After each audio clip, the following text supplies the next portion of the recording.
Welcome back, guys. As always, Hot Mess Espresso is very proudly sponsored by 502 Media. You saw her in part one, and I had to have her back because we really need to get more into the nuances and nuanced language and all of those terms, especially because people were actually asking after this dropped, like a week ago.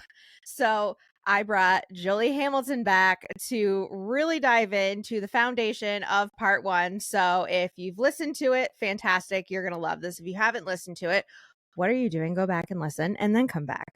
So hi, Joli. Hey, Heather. Yeah, we got to get into the details because we were just getting to the juicy stuff. I know. I was like, we have to have you back because there are so many terms, especially because this is becoming less closeted. Yes. And I mean, it's still taboo as hell. People are just like, what do you mean you need more than one person? And it's like, because expecting one person to check off every single one of your boxes, it's kind of a douche move. Plus, sometimes we just want.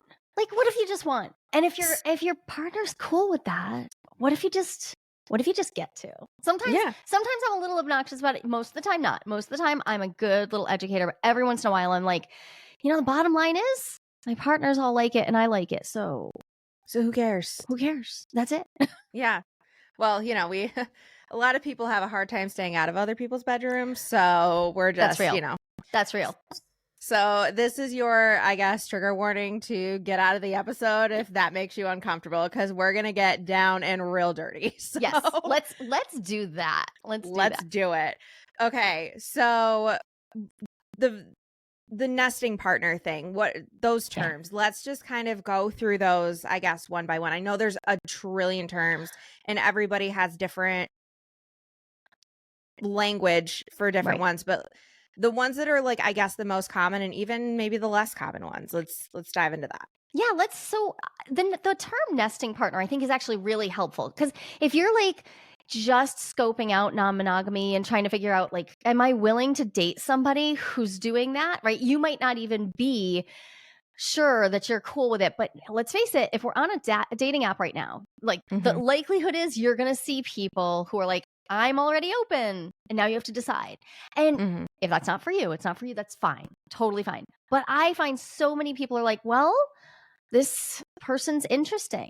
And knowing the language that they might put into their profile can help you understand, like, what am I getting into here? Right. What am I looking at? Because we no longer have just the standard, okay, if you're single, then it means you're single. You're not seeing anyone. Instead, you might see someone say something like, I'm open, I have a nesting partner and a long distance partner. We all know what long distance partner is. It means someone who doesn't live nearby. But a nesting partner, generally speaking, means I share my habitat with them. So usually it'll mean like we live together full time. Occasionally I'll come across somebody who's like, I have a nesting partner, but they're only here half time. We all have unique arrangements. And then we get into other details where sometimes people will say things like, well, I'm co-parenting. And we often think about co-parenting in divorce situations, right? We think about these two people were together and now they're not, but because they made children together or they adopted children together, they are raising them together. So they're just doing that apart. But co-parenting is also a term that we can find over in non-monogamy, because I may commit to parent with somebody who I was never romantically involved with. I have a commitment to them that I'm showing up that way. So nesting and co-parenting, I like to put those together. And then also, there are a lot of terms like anchor partner, primary partner, secondary partners, partner. Like there can be, I've heard people also toss in some of the more spiritual woo-woo terms like, this is my twin flame or my soul partner. The bottom line is, if you hear a term, even if you think you know what it means, ask the person. That is a great question to ask them, because they used the term, but you don't know how they're using it. So if you hear somebody, for instance, say anchor partner, I mean, what the hell does that mean? There's no intuitive sense of like exactly what that is. How I use that term is to mean this person is rock solid in my life. We have built around each other, whether we live together or not. We have built so that we accommodate each other in our changing seasons. Like, this person's not going anywhere. Right. And then you hear people using the term primary partner. And primary partner, in some circles, people are like, don't use that language because it automatically inserts this idea that one person comes first all the time.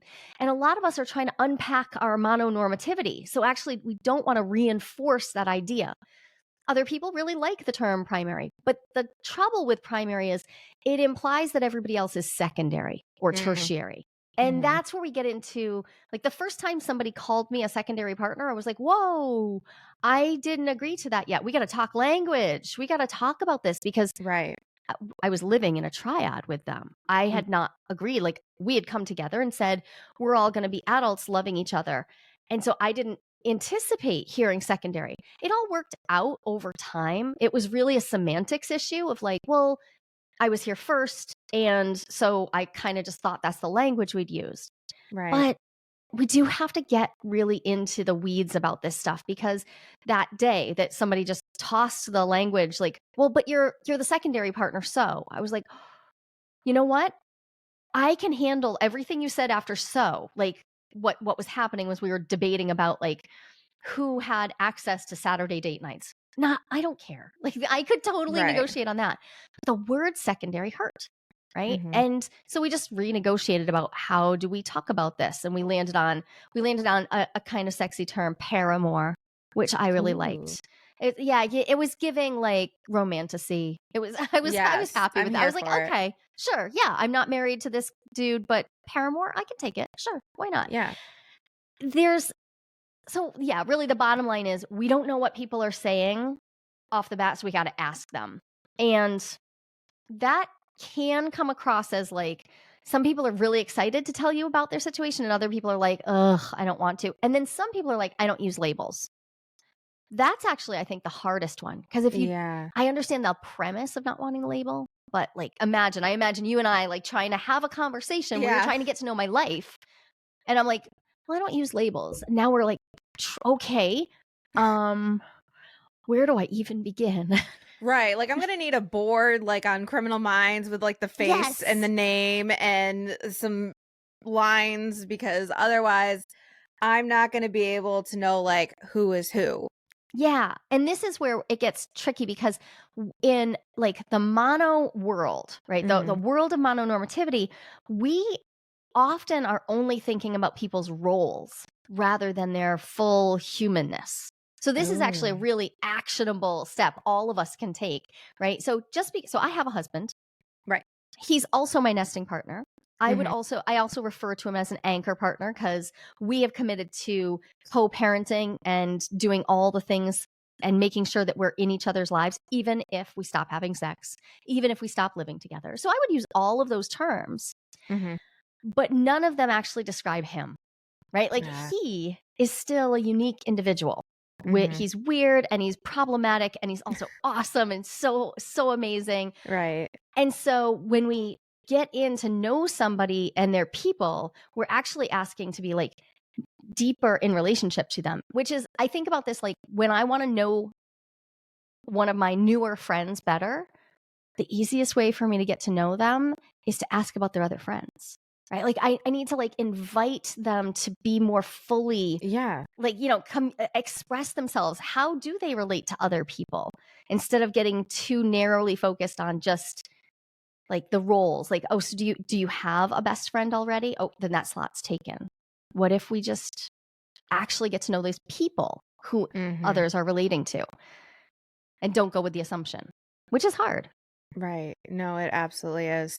So when it comes to your dynamic, not to totally put you on the spot, but how does that work? Not even just with terms, but how does kind of all of that work, especially like keeping others' privacy and things like that? Because, not everybody's out like as out and proud as you are, which I love, but also like I can totally understand people being like, it's still like a little like I don't feel like answering questions about that.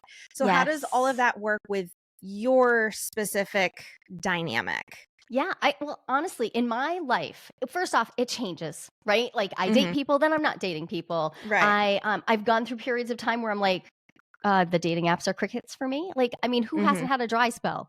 Yes. Like, so sometimes I'm like, yes, I'm polyamorous and I have one partner. Why? Because nobody's gone on a date with me. I'm not Yeah. like, I don't know what to say. Like the Yeah. same reason anybody might. So in my dynamic, it shifts over time. And maybe the hardest part for me has been that I am so out that Mhm. I would love to have more of the people who I date and more of the people who I sleep with like be a part of my public life. But the bottom line is they don't want to. And I don't just respect that. I actually celebrate it for them. Like they have access to something that I don't. They Mhm. actually get to be more private about areas of their life than I do. And I made a decision to be out, not just for myself, but to be out as a representative of, you know what? Non-monogamy is actually it can be just boring and pleasant. It's not all Right. drama and slapped faces and throwing pies at each other. It actually can just be like a boring soccer mom vibe. And Mhm. so right now I have a couple of long distance partners, and one of them I'm going through a pretty significant change with. So I don't Mhm. even know exactly what to call that partnership right now because we're like, Mhm. what do we do? But honestly, the most I don't have another local partner who is like deeply embedded in my life right now. And that can be hard because I can almost get caught in my own reinforcing of mononorms because I have this anchor partner. He happens to be, 6 foot tall, broad shoulders, and look a certain way. So Mhm. we get pegged as like a very cis het normative looking mono couple. And I'm like, oh, we're both queer. We have been poly the whole time we've been together. But here we are walking down the street holding hands. So honestly, that's one of the hardest parts about my dynamic is when people see me out on dates, they often still imagine, like if I'm in my local area on a date, I can see like my local coffee shop guy, like just assuming that this is just a friend. And I'm like, it's not. But there's just these assumptions that happen, and it can feel quite different depending on what you want out of non-monogamy. So I actually feel a little invisible in those moments. But I have had so many clients and so many friends who are like, no, I love that. That privacy actually sort of builds the tension of like, nobody knows what we're doing. We're Mhm. flaunting the rules. We feel Right. oppositional. And that can feel really disruptive and good. And there's no right way to do this. And a lot of people are not sure how out they want to be for lots of reasons. So Mhm. there's a process I talk about with everybody about coming out, like really reflecting on what is it that you want out of your outness. Mhm. And one of the big wins, I went through this with a a man.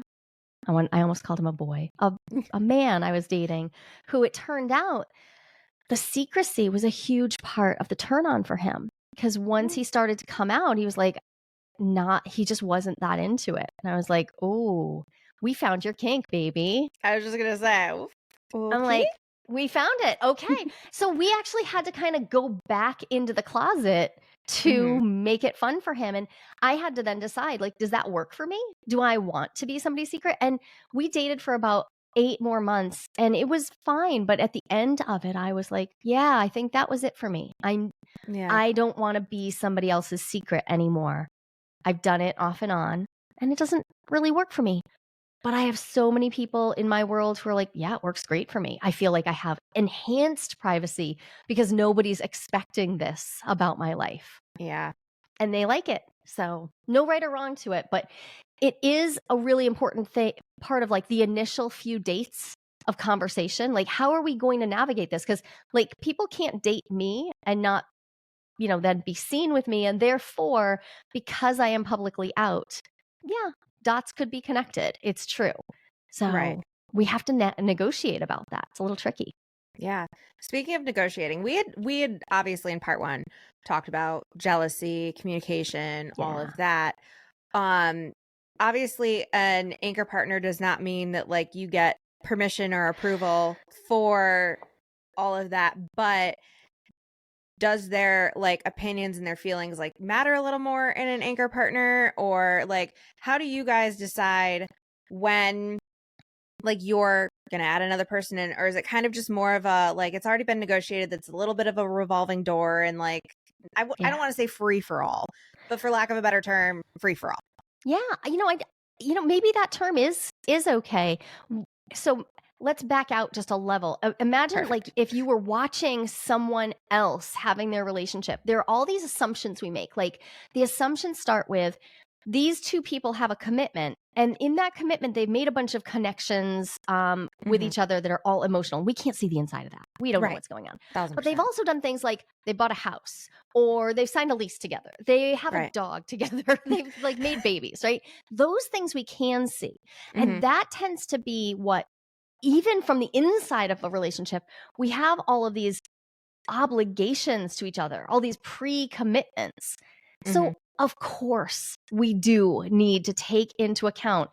So for instance, let's use the dog. The dogs are actually my favorite example. If we Yeah. have two dogs together and we both want to be out all night, who is making sure the dogs were fed the night before, walked the night before, that they're cared for appropriately in the morning, and that we're not both just sleeping over somebody else's house? And like, who's doing that? Who's Yeah. And it sounds silly, right? Except it's Not not. at all. It's I like, have a dog. I get yeah, it. yeah, like this is a big deal, and we have to now negotiate. So that can feel like what we're doing is giving permission. Like we can get into this, like, can I or can't I? What we Right. really have to do is dig into, wait, we're both autonomous individuals. Mhm. How do we share responsibility for something while still allowing each other to be autonomous?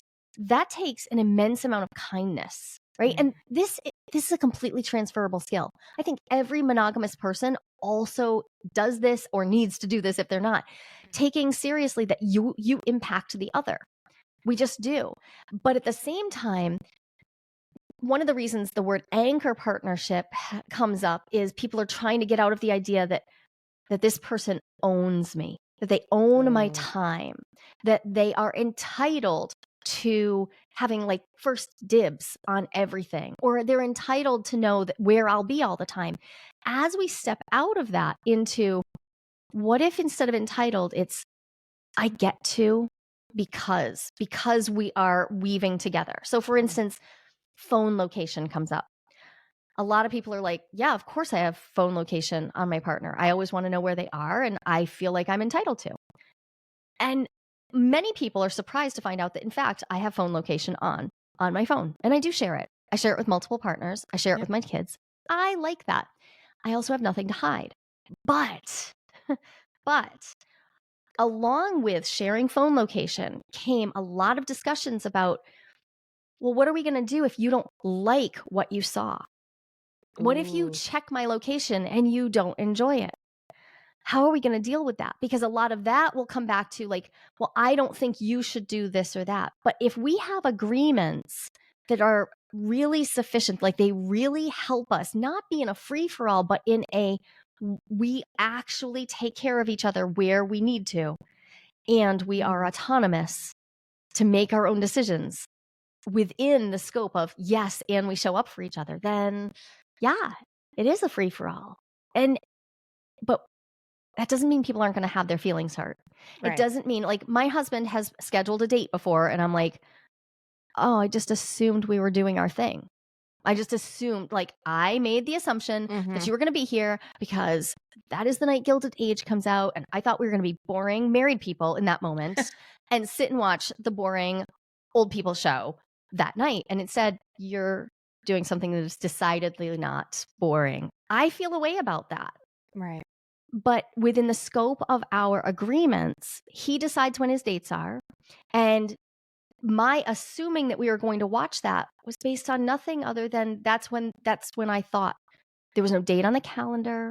I hadn't asked about it. We didn't have a steady time that we always watch it that night. I Mhm. just assumed.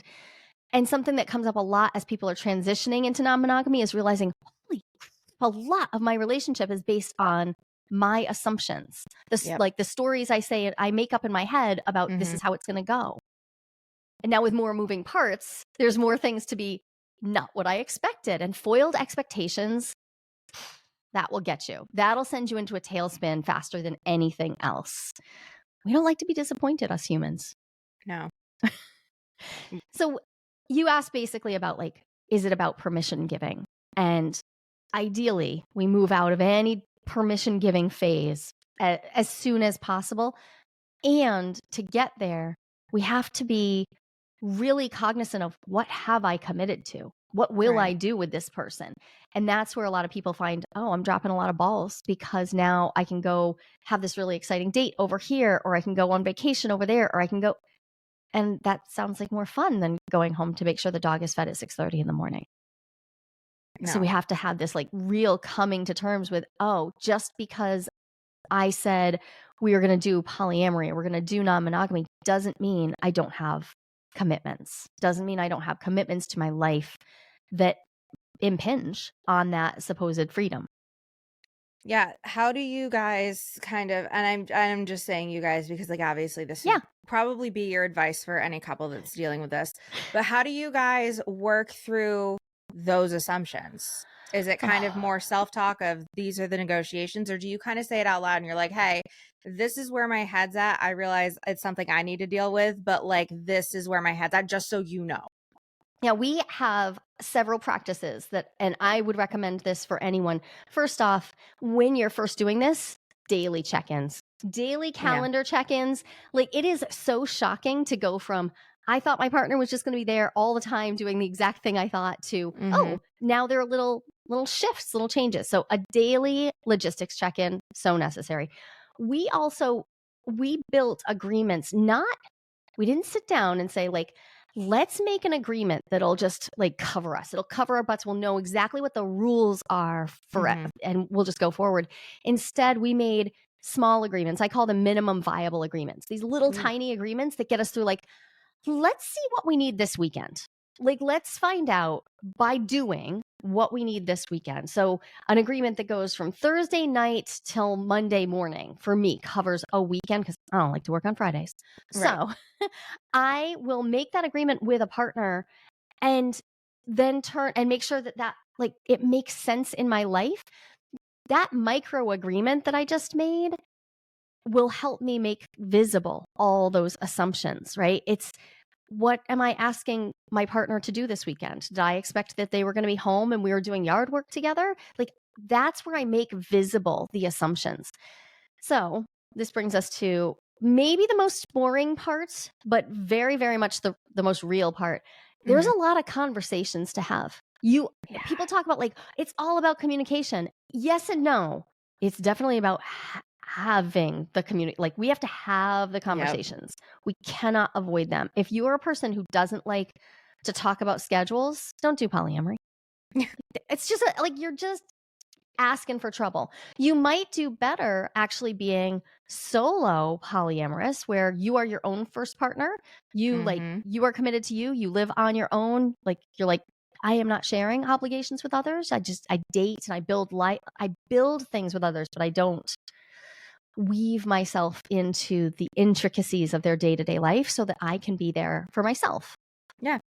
But like that wouldn't work in my complicated household. We have to be willing to have those conversations about the juicy stuff and the really boring stuff. Of course, the other thing people really like to make agreements about is, what will you not do with other people? Like they want like to take stuff off the table, right? Like let's get real. The number of people I've worked with that are like, so she's not allowed to have anal sex with anybody else. She's not allowed to do any DS play with anyone else. She's not allowed to do, and they'll just be this list. And then I'll see another list like, he's not allowed to, fall in love with anyone else. He's not allowed to talk like. Yeah, that's that, because that's so possible. Exactly.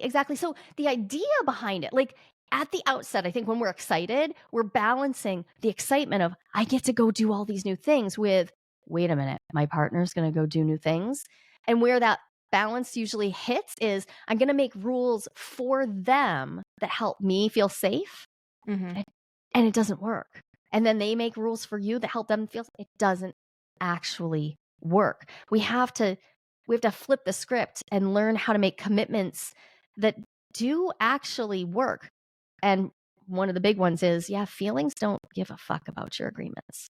Feelings are going to happen.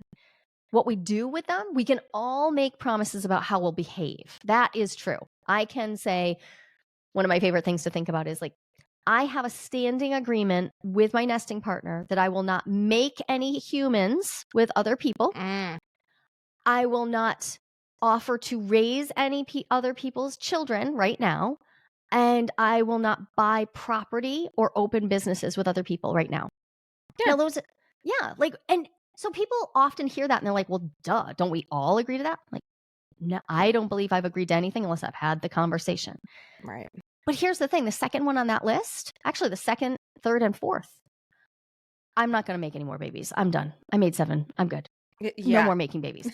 But I might want to raise a child with someone else. I don't know that that's off the table forever. I could. In fact, my best friend had a baby and I definitely had a hand in that. Like I was up to my elbows in that. And if she'd wanted me in more, I probably would have gone headlong into it. Right.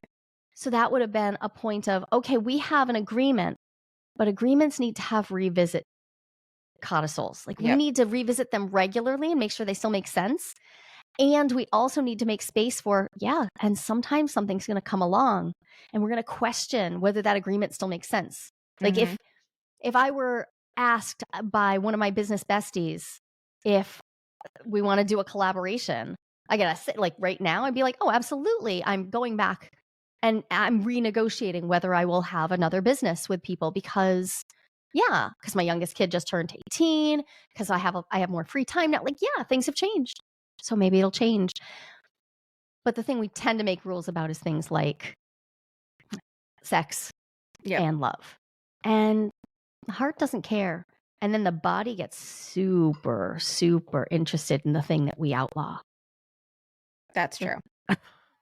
We always want what we can't have. Right. So I'm always very hesitant to say that it'll work, to like take a particular act off the table, because I'm like, oh, you drew a big bullseye around that act. Yeah. It's tricky ground. I understand, and we need to state what our limits are, but that is a place where many people find it sounded like a good idea, but now all I can think about is this.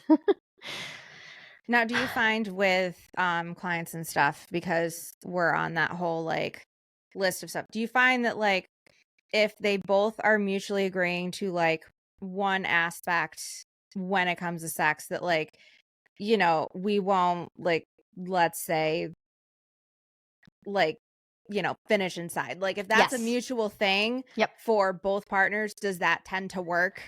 Well, the thing is, it'll work until it doesn't. Right. So we can I like to think of those things as, these are my requests, understanding that that's not my body. And so making hard and fast rules about this, we have to remember that we're now going to change over time. So now I would have follow-up questions though. If somebody had that as like, this is my request. One of my follow-up questions would be, tell me about your pregnancy control. Tell me about your STI protocol. Tell me like what's going on here. Because I have very different questions if we're talking about 2 people who are not on birth control than I do 2 people who are using multiple forms of birth control. Right? Like those are different things. But also then I have follow-up questions like, for instance, do you know he has a vasectomy, or did he just tell you? Like that's a big one. It's a big one. Or, I mean, well, and here I am. I have an IUD. I have had multiple men request that they are able to finish inside. And I'm like, so dudes, I have told you I have an IUD. You have not asked for proof. I have a million children. Is this feeling like a safe idea for you? No, because like, I don't know, like 7 children says you're pretty fucking fertile, ma'am. This does not sound like a good idea. Every time I get this request, I'm like, we've already talked about, think this through. But this also is a great point to talk about. Like, we often make our relationship decisions in either a very cool state where we're trying to be very methodical. You know, I call those are Saturday morning conversations. And then we actually live our decisions Saturday nights. We are living those decisions often with some alcohol in our system, with some mushrooms in our system. We're like living into those decisions we need to make sure that we've made practical decisions that will actually play out the way that works for us in the big picture. So for instance, that like, okay, are we going to exchange bodily fluids of a very specific nature? How am I going to know whether that's okay Yeah. for me in the moment? Like, how am I going to actually, and for many people, they find, oh, it's actually easier to just have a hard and fast rule of condoms because Yep. they know themselves through experience that if it's a question in the air and now they're aroused, now their decision-making capacity is very taxed, and that's not a good time to be making a decision. Mm-hmm. So yeah, we need to do cool decision making, but also be really practical about it. And for those of us who've been out of the dating pool for a while and then head back in because of non-monogamy, I think it's extra challenging, right? Because Yeah. like if you haven't dated for 20 years and now you're dating again and you're like, wait, condoms. Oh, okay. Yeah. Slow down because we got some stuff to cover. Like you need an update on your sex ed. It's actually kind of funny because even like monogamously speaking, especially when it comes to sex, like people do not have, I never had these conversations in my 20s, and now I'm over 30, I'm divorced, I'm like out dating again, and all of a sudden I'm like, when was your last STD test? Like, Yeah. what are your feelings on and like I've had my tubes tied, but like that doesn't like, That's you not know, protecting you from syphilis. no, it's not. Like, So, thanks. you have these conversations, and like it's so funny because in our 20s we all used to think that like people had a look about them or something like that that would like give you a heads up, and it's like no. No. No, Yeah. that's not the case. And like I feel like the older you get, the more communication around sex happens, thank God, because I'm having all these conversations with these people, and it's actually kind of nice because it's just like, okay, like we're having, adult conversations about things, and instead of like asking questions about sex that turn into some form of sexting, it's like we're literally having these like in-depth, like what we're into, what we're not into questions, like we're talking, like you and I are talking right now. Yeah. And it's really nice to be doing that in your 30s, but also like I really wish I could go back and tell 23-year-old me to just have the damn conversations. Yeah. Be Because the like a awkward one. a Do the guy thing. that literally says, and I'm gonna say this for all the 20 somethings, and you can be a guy, girl, whatever you identify as, if somebody is saying it just doesn't feel the same, and that's their only argument for not using a condom, block their number. Yeah. Just done. Just do it. Just done. Okay? It is not worth the, really awkward trip to your gyno or, your Planned Parenthood or anything like it. It ain't worth it. It's not worth it. It's not worth it. And they just told you that they are more concerned about them. their pleasure than about your pleasure, because you can't so let's talk about the girls, right? Like Mhm. we can't have an orgasm unless we can relax. Like there are parts of our brain that literally have to relax to Louder get for the there. men in the back. Yeah. So if I'm in the back of my mind thinking about the fact that I have just crossed my fingers and hoped that this is okay, I'm not going to relax. So now, okay, we were worried about you not feeling exactly the same sensation, but now I'm going to be a mile away from an orgasm until you're out the door and I finish myself. Thank you very much. Mm-hmm. This is my husband actually said something about this a while ago on our podcast. He's like, yeah, it feels different. It's not worse. The idea that it's worse is actually, that's conditioning. Just reprogram yourself. They're different sensations. We like variety. I use condoms with my husband sometimes for fun because it's different. Like it's, and frankly, I think there's we no mess forget either. that, like, it's really nice. Yeah.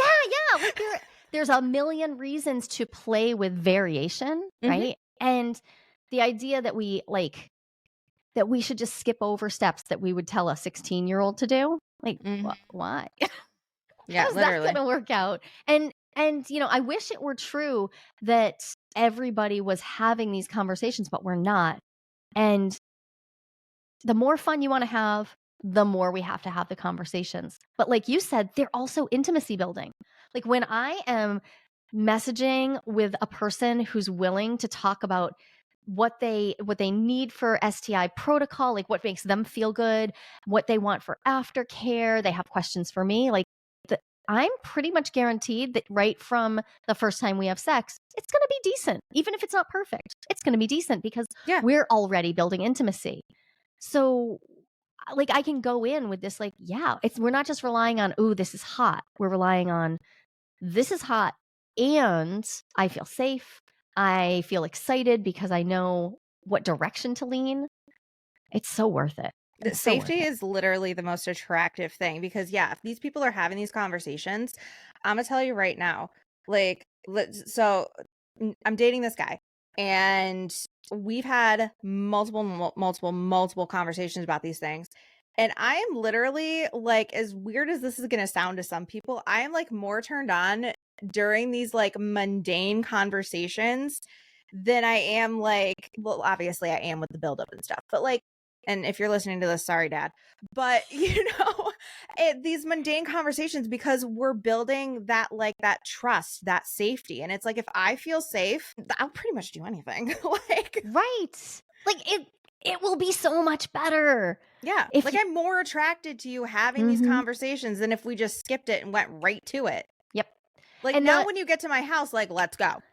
Right. And the idea too that this somehow dampens like a lot of people have built up a mystique around spontaneity. Like, I just want it to be so hot that I have to rip your clothes off.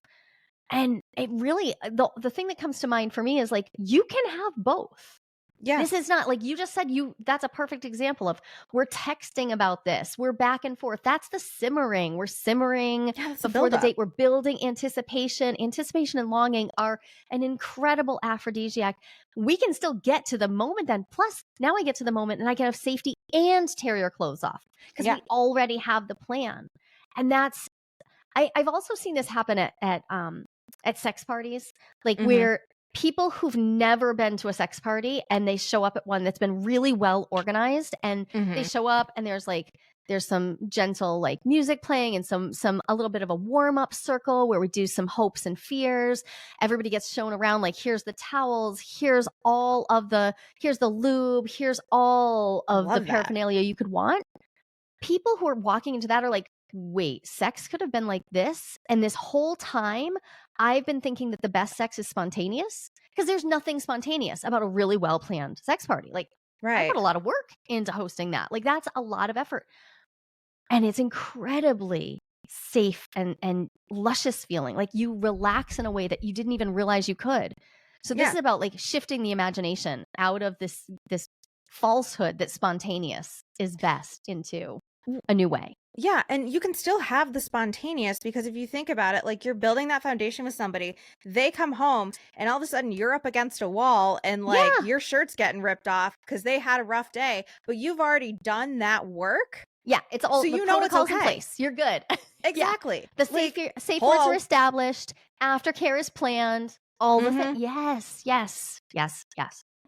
Like, I could talk about this all day, honestly, especially when it comes to like sex. Being in my 30s, all of a sudden I'm like a fucking guru, because I'm just like, all of these things that I wish I had like actually done in my 20s. Yeah. Like, totally. Now I'm just like, now I was more selective. I was literally celibate for 8 months because I was just like, no, like, hookups just aren't my thing. And if they're for you, I'm not slut shaming, I promise. No, but like, raise the bar. Even on hookups. Like, literally. Raise the bar. We get to have better. We really do. Like, and then it can get better as we like. So if you do want to have a hookup, awesome. And then if you are building something with someone, like, it gets better and better because we bothered to have these conversations. And that's where, I mean, for me, I went from being super monogamous. Like, I married my high school sweetheart through to my early 30s, immediately jumped into polyamory, like living in a triad, chaos of like trying to figure out how to do this. But the biggest increase in my pleasure was, well, we started talking about stuff, because having multiple partners immediately introduced the idea of like, oh, we have to say things that up till now we had all just been thinking, well, you don't talk about that. You just let it happen. So, and we also know, like, non-monogamous folks have better sexual health outcomes because they're having these conversations. Yeah. And when I say better, I mean better than people who are in, well, monogamous situations, because monogamous situations, if we take them as a whole, include all of the people who are cheating. Mm-hmm. Because cheating happens within the context of monogamy quite frequently. I know people are used to this, but we know it happens. And you don't want to see an extra STI panel show up on your insurance plan. You don't want to see the condoms show up. Like, this is like, we don't do the things that non-monogamy frees up the energy for. Mm-hmm. I think it's one of the side benefits is people often wake up to, oh, I didn't even know that I was kind of asleep at the wheel in my sex life. Yeah. And I think like we'd kind of talked about in part 1, there seems to be like a lot of slut shaming that is involved in non-monogamy. Oh, I touched a button. Yeah. Can we go into that? Absolutely. Well, okay, let's start with this. I shifted to non-monogamy when I was still nursing my youngest child. So Madonna Horror Complex came to my doorstep, rang the bell, and then punched me in the face. That was not nice. Because I was seen as a mother, right? So not only the slut shaming of how dare you want to have multiple partners, but also you're a mother.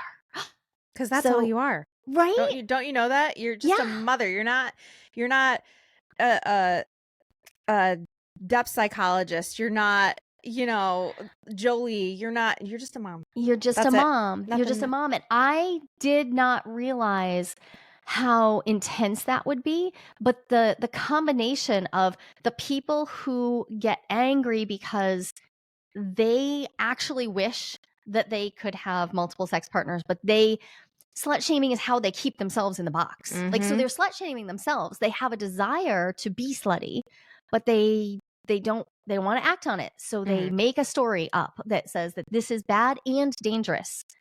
It is not inherently dangerous. It is not. But slut shaming is there for a lot of reasons. It's also there to control us at a macro level, right? Like, it's wild to see how, like, I've gone to doctors who immediately jump to the conclusion that because I asked for an STI panel, like, they can jump to a lot of conclusions. And I actually enjoy it because I like ruffling a doctor's feathers. So I'll just lean right into that moment.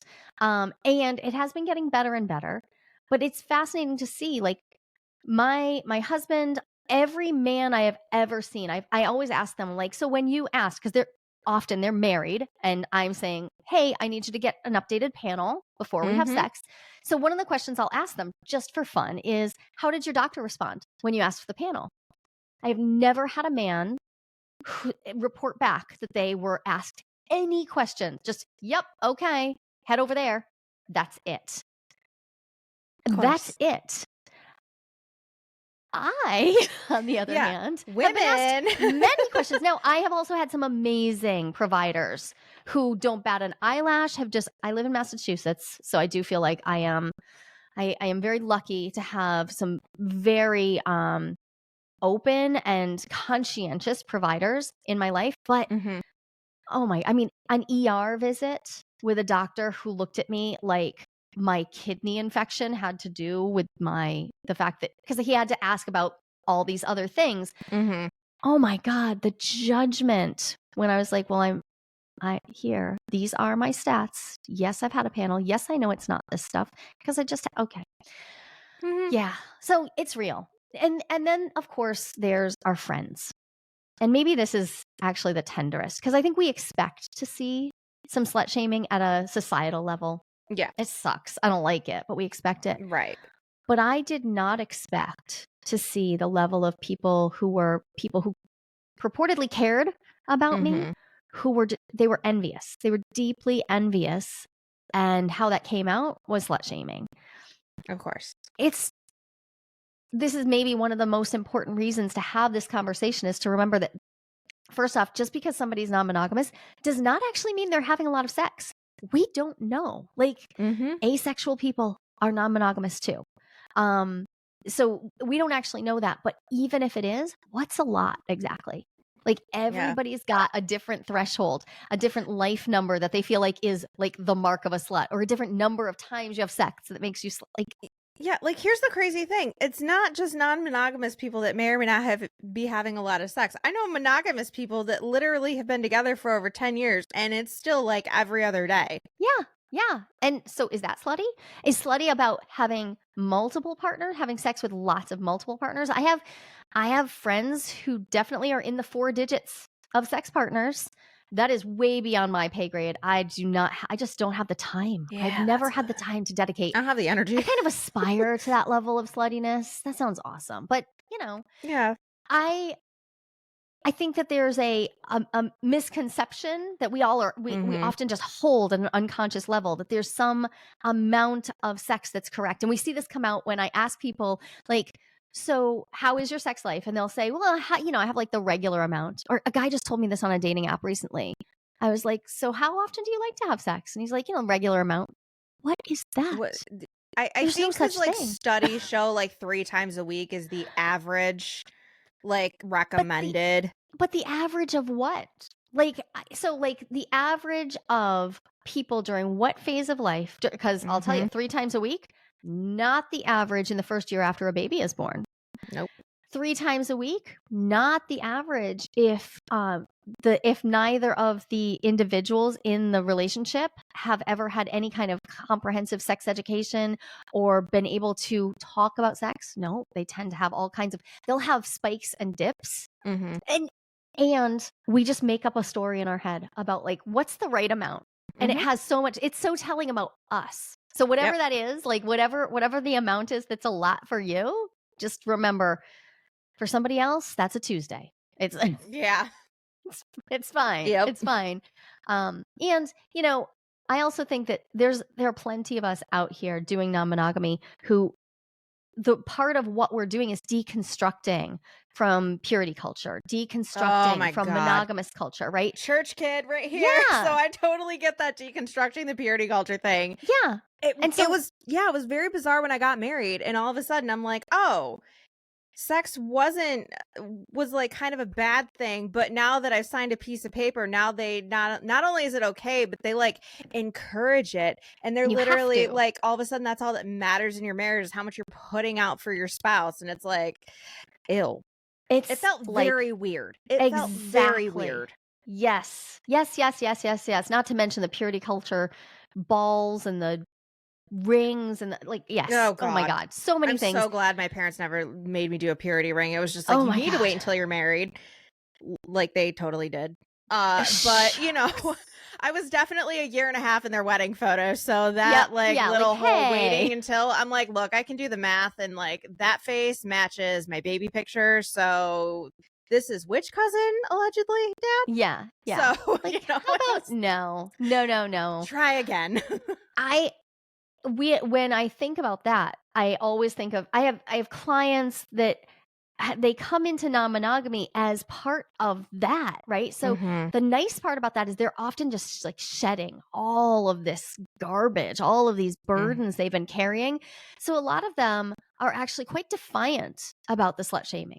So it's okay, like it's okay, fine. Yeah. There's a reclaiming of my sexuality, my pleasure, centering that, allowing that to be important. And if non-monogamy is part of your journey with that, more power to you. It's like, it is one of the things. Often when people start deconstructing, all of a sudden monogamy comes on the table, like, oh, am I doing monogamy because I want to, or because it's just what was expected of me? Because I am all for a conscious monogamous choice. Like, I like this. Yeah.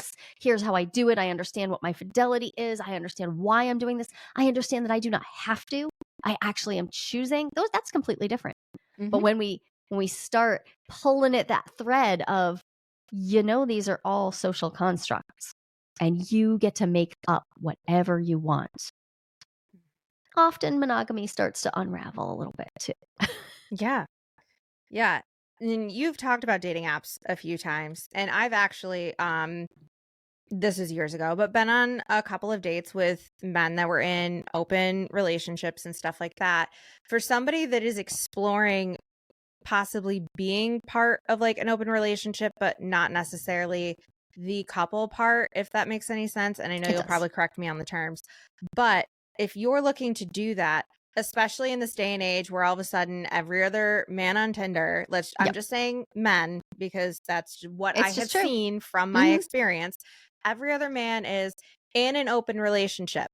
And while I love to see non-monogamy like being more common, how does one kind of find the red flags, or what are some red flags to look for if and again, this is just for my, if you're dating a straight man or even just like a woman or just a person, if you are interested in an individual that says they're in an open relationship or an open marriage or they're, ethically non-monogamous or whatever, what are some red flags when you're Yeah. chatting with them that says they're actually not, they're just looking to step outside of their relationship and try and say, or this person not only maybe in that open, relationship or whatever, but has no fucking idea what they're doing. And this is just going to be a disaster for you as a person. So Yeah. what are some of those red flags? Okay, so first off, you're not wrong. As depending on the app, Mhm. yeah, you may see like 50% of people, especially cisgender men, especially Yeah. saying, especially if there's an option for them to put in an open relationship or open to being open, like Mhm. OK Cupid has the like there's this sort of gray zone area of like I'm open to Yeah. being open.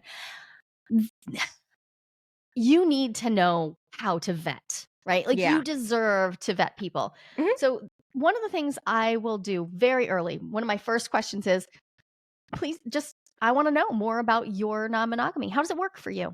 Ask it open ended.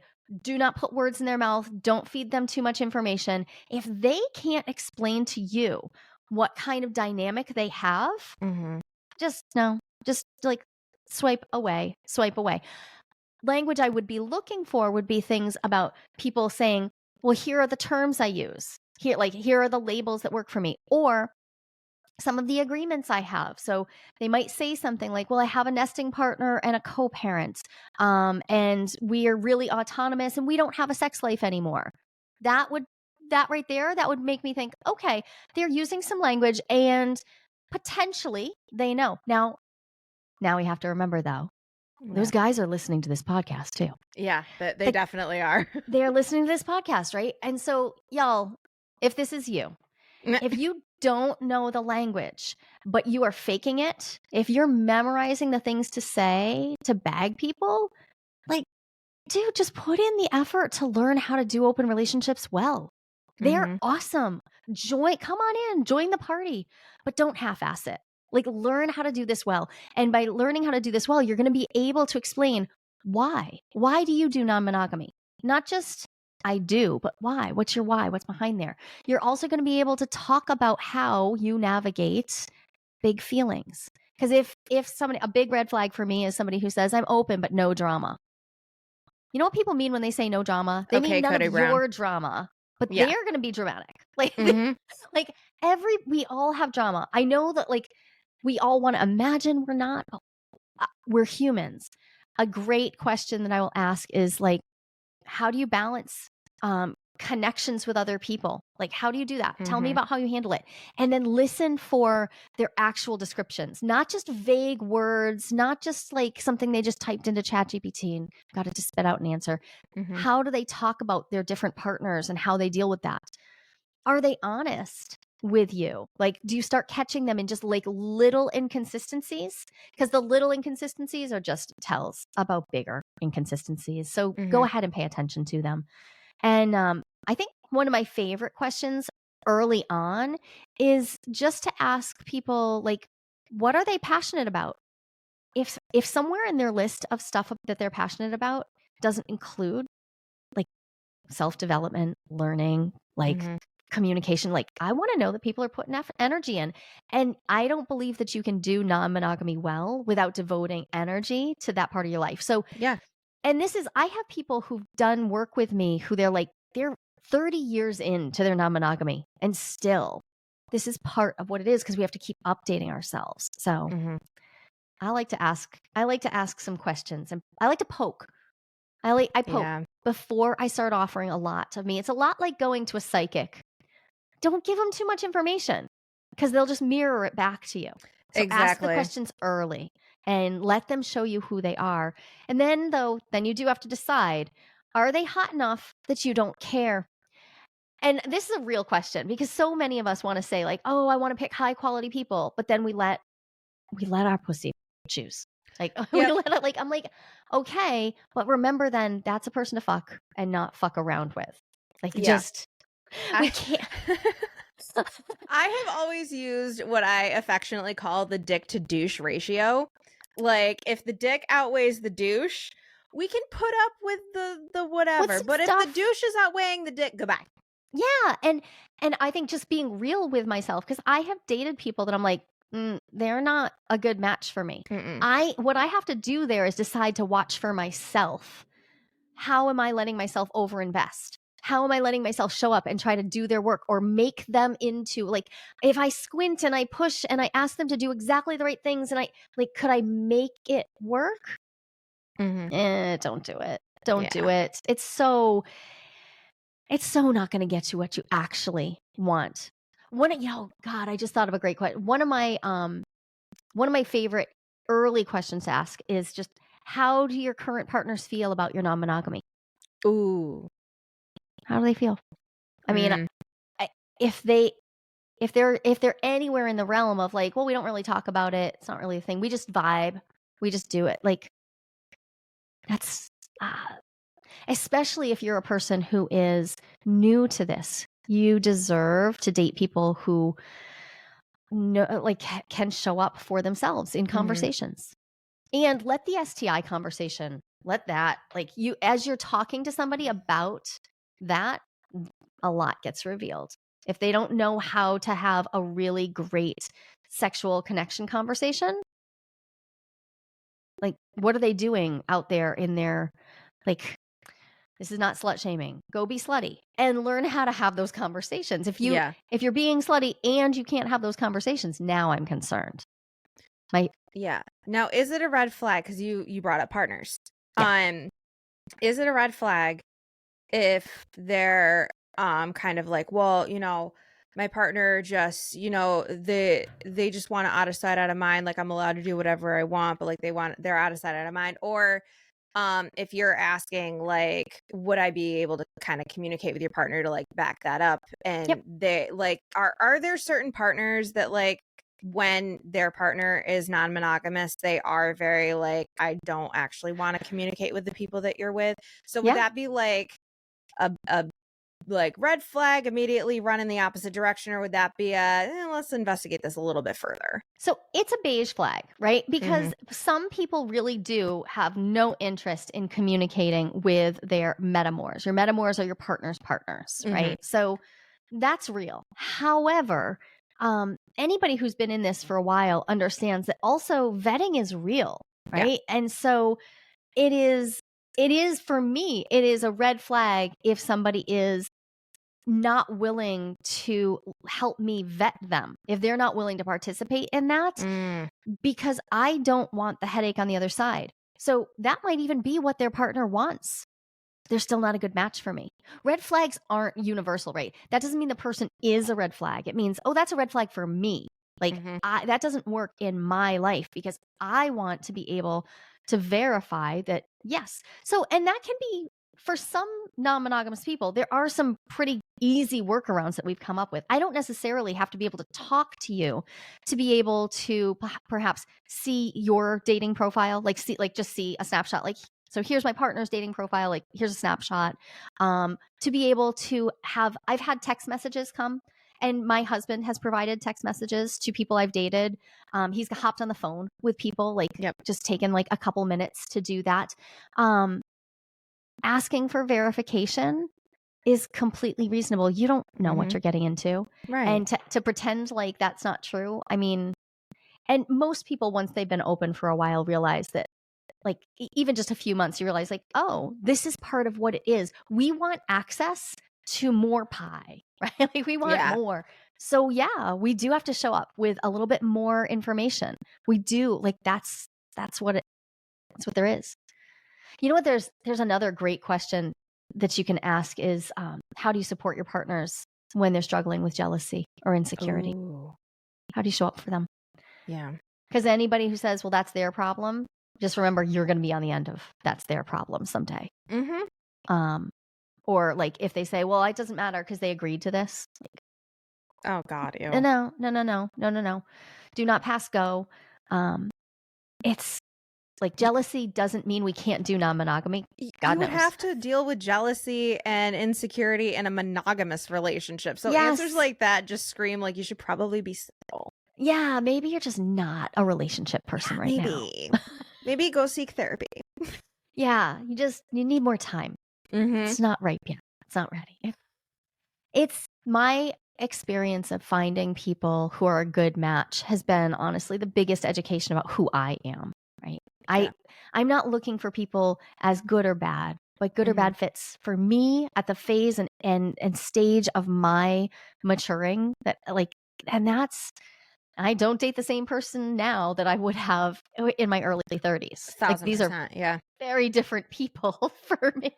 But that's evolving as a person. Yeah. And that's like, I look back to the people I dated in my early 30s when I was just out of the gates in non-monogamy. I'm like, they're all fine. But I wouldn't date them now because I've changed.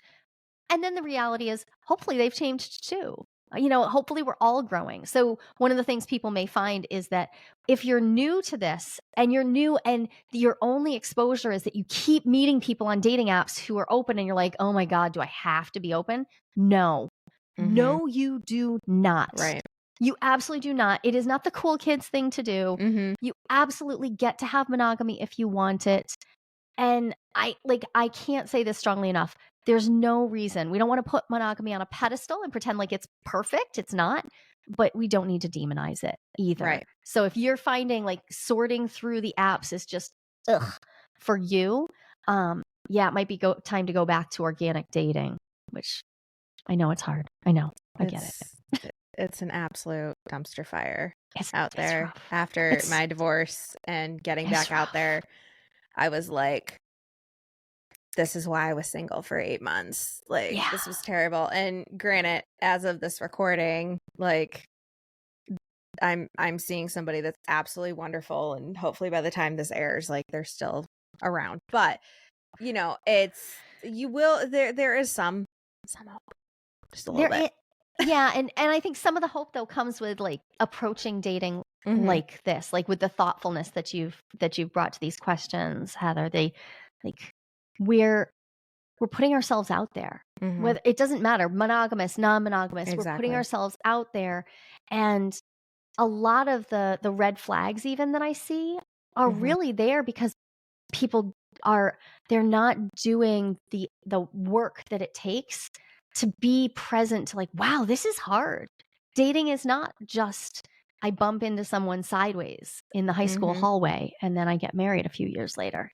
Dating is a complex finding of yourself in amongst all these other people. And I get it. I mean, here I am, I've been dating for 16 years while also being married, and it's weird, but it does remind me that like it's a constant process to just be out there and to put yourself out there and be vulnerable. Give yourself a pat on the back. Yeah. And I feel like the older you get, the harder it gets almost, because like I'm 33. So the people I was dating in my 20s and the people I'm dating now, like my requirements for what I absolutely need are so different than they were 10 years ago, even like 5 years ago. Because when I started dating my ex-husband 5 years ago, what I needed out of a relationship, I look back and I'm like, oh girl, no. And now it's even harder because you're like, hey, you've got like, and I hate putting like timelines on things, but it's like you have 2 weeks of chit chatting with me on the phone before you arrange a date before I'm like, goodbye. Cause I'm not going to be in some sort of weird talking stage forever. That's just like where I'm at. And, I want you to be able to communicate. And, what literally, I joke with my friends that like dating in your 30s, and I know you know this, but like dating as you're like older, it's no longer like what's your favorite movie and what's your favorite color. It's what percentage of your trauma do you think you still haven't processed, and how much of that are you going to shit all over me on a random Thursday? Yes. And I've Yeah, and it's asked asking people that. that Yeah. because And it's I'm just like, asking I that don't and then care. assessing whether they're lying. Right now, you Right. also have to become a lie detector. Like, how do I? Oh my Oh, God. I know. I'm over yeah. here like just literally looking at like how they answer it. Like the screenshot gets sent to the group chat and I'm like, all right, how much of that is bullshit? Like, like looking between the lines, and it's tough. It But when you is. find somebody that actually wants to also put the work in, oh, chef's kiss. Absolutely. That's it. Looking for people who are doing the work. That like Mhm. that's the key. And that's across all just w- across all relationship styles, all the Exactly. desires that you can have. Somebody who's willing to put in the work, which the work starts with working on ourselves. Yeah. Like that's and then we raise the bar. And now the trick is, can I keep the bar raised? Can I remind myself that I get to have this high bar, that I Yeah. get to keep it here? Well, and like you were saying earlier, like there's certain things that you were talking about that work really well with non-monogamy that I'm just sitting here like that should be a like non-negotiable for monogamy as well. Like when you were saying like not the daily check-ins, but like those constant like calendar check-ins, those, Yep. because when you're integrating somebody in your life, whether it's, for monogamous or non-monogamous reasons, like that shit matters. You should be checking in. You should be like, hey, is there anything like bugging you right now that we can talk about? Because not a lot of people are very good at sitting down and going, we need to talk. Which honestly, if I hear we need to talk, I'm jumping off a ledge. So, Right, which is why we it's need the calendar. Like, yes. ask the calendar to hold your space, Hmm. right? Like, calendars and timers are so underrated in Literally. relationships. If you're making, I don't care if you made a promise to someone to bring them a cup of tea in 20 minutes, set the damn timer in your phone. Yep. So for 17 minutes so that you're up making the tea, bringing the tea. I like That whatever it follow is, through will get you follow laid. through.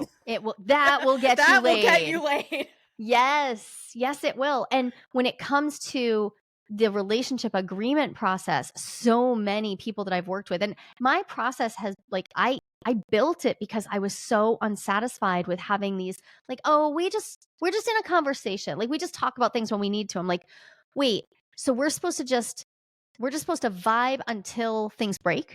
Yeah. So we won't talk about this because what happens if we don't have a calendar date to revisit our assumptions and our expectations is that we will wait till something is fucked up. And then, And that's when we do it. And now we're doing it from a place of dysregulation. So my husband and I re-up our every aspect of our relationship every 3 years. oh, It takes time. Like it takes effort. Like we have a series of conversations. I have this whole thing that we go through to really like dig in and make sure we're on the same page. And then we decide whether we're staying married. yeah. But do it, we do it every 3 years, not just when we're not. Like we actually just went through an 18-month period where I was investing so much of my energy in, hey, we need to like really address some stuff that's not right in our sex life. And we went through all of that. And separately from us having some trouble in the relationship, we have these big revisiting questions, Mm-hmm. which means the ground of our relationship feels steady, even as we're going through the ups and downs of like, what works? What do I like? What do I not like? How are we?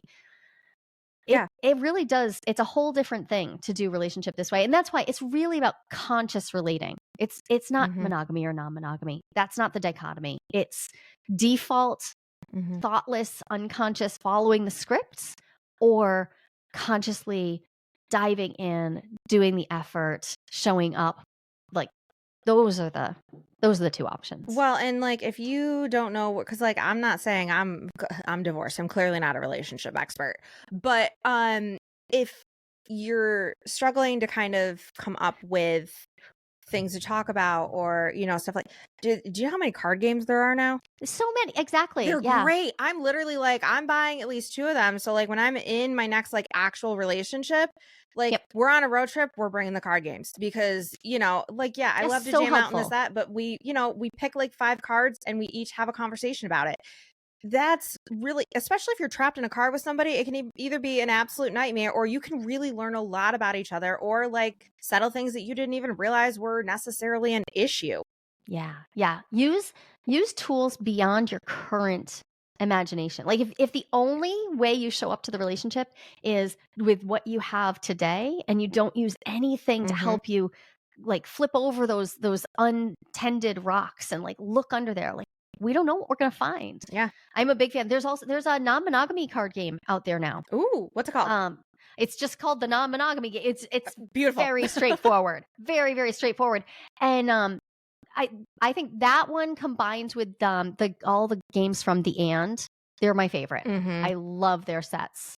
Nice deep questions and casual ones. And I love that they have decks for friendship too, because like everything we talked about here, Yeah, apply it to your close friends too. 1,000%. Like show up for them that way. Mm-hmm. I feel like we show up for our friends, honestly, more than we show up for our own relationships. And then we forget that like that level also needs to apply to your significant other. Because I know I've done it. Yep, I did not absolutely. do those check-ins that we were talking about in our marriage. I did not do, it was more of a throwing it at my ex-husband and being like, this is where you're the issue. Yep. Because I couldn't see where I was. Now that I see where I was like, yikes. Do I think we could have made it work had I realized that? Still, no. We are two very separate people that are better as friends, 1,000%. But knowing that now, like, guy I'm dating, we had a conversation about something a couple days ago, and I literally checked in and I was like, hey, how are you feeling about that? Yep. And then we Totally. had a conversation Showing about up how we different. both were, and we were still on the same page. And I was like, perfect. And that's just what I'm going to start doing, because I'm tired of like, I know I talk a lot, I yap for a living. So it's like, you know, I need to sit back and become podcast host in my own personal life every now and then. So Yes. Yes, yes, yes, yes, yes. It's so delightful to show up fully in your Mhm. relationship until it's not. And I know if somebody's listening to this, they could think like, well, you keep talking about work. You keep talking about all the work. Like there is work, but it's so fun too. there's so much yummy stuff in Mhm. that work, right? There's so many questions that can be like a renaissance for a relationship. So if you've been in a dull spot, like this is often exactly what's needed. We have to actually Mhm. like shake it up and show up differently. Exactly. Jolie, thank you so much for coming on the pod. This has been absolutely wonderful. I think part 2 is even better than part 1, honestly. So I love it. I love it. I love that we really did talk about the fact that it is so much bigger than just non-monogamy. Like Yeah. we're all out here dating. We're all out here in the trenches, man. We are. Yes, and we got to show up to this conversation and just like name this stuff. So I'm so glad. Thank you for having me on, Heather. It was awesome.